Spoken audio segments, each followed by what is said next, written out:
د پاکستان له غیر عادلانه پریکړې وروسته زرګونه کورنۍ د هیواد بیلابیلو ولایتونو ته راستانه شوي دي.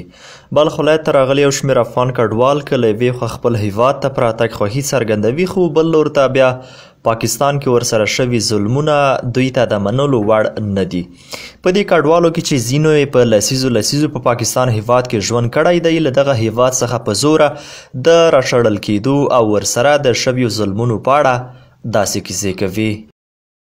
مثلا که چا باندې قرضې پاتې سوې، که چا باندې حسابونه او کور او سامانونه هر څه پاتې سو، د شپې 12 بجې 1 بجې چاپې ول کېدې، وهل هم پکې راتله، پیسې مخصل کېدې، کارډونه هم شکېدله رانه، هر څه بس په زور یې رانه اخیستله.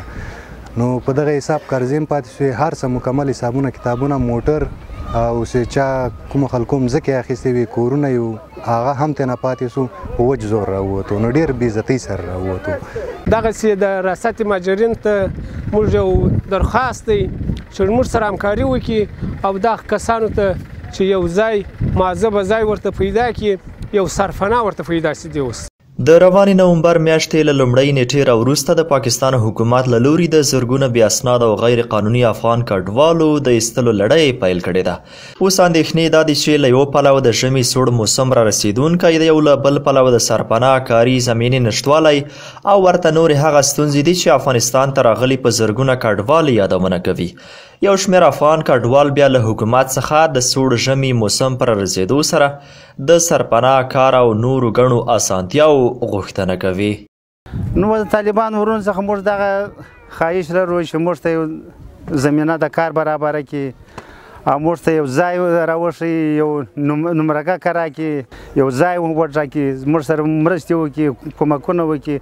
هغه شی چې ما په خدای د کور شان دغه شاوار پرېښي داسې راوتلی یم. ځینې اسلامي امارت نه موږ دا غوښتنه ده چې وروره موږ د پردي وطن کې مهاجر وو، رالو اوس خپل وطن ته راغلي یو، اوس هم دلته موږ ښه خوشحاله یو.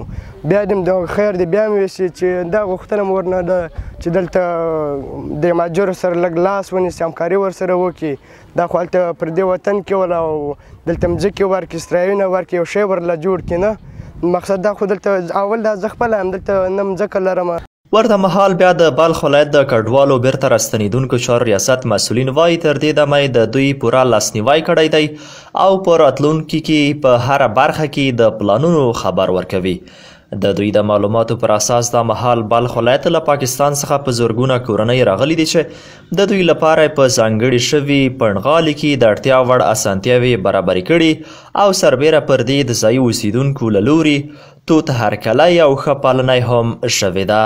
موږ ټولو هغه افغان کډوالو ته چې د پاکستان هیواد څخه په زور او جبر باندې راایستل سوي دي، دوی ته موږ اطمینان ورکوو او ډاډ ورکوو چې د بلخ ولایت ټوله مسؤلین د دوی په خدمت کې دي. انشاءالله هر وخت لپاره خدمت کوي او دوی دپاره موږ هلته سهولتونه په بلخ ولایت کې چې په دخولي کمربند باندې موږ دوی ته یو کامپ سیار موقتي ورته جوړ کړی ده.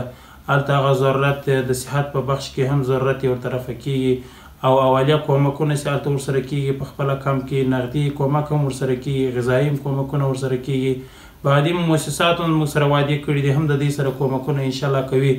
د سرپناه د دې اطمینان هم موږ ورکوو ځکه هغه همکارې مؤسسې چې زموږ له وزارت سره کار کوي او بیا د ریاستو مربوطه سره کار کوي، دوی ته موږ اطمینان ورکوو. د سرپناه ترتیب هم موږ ورته برابروو، سرپناه ورته جوړوو، د خلکو په خدمت کې یو انشاءالله.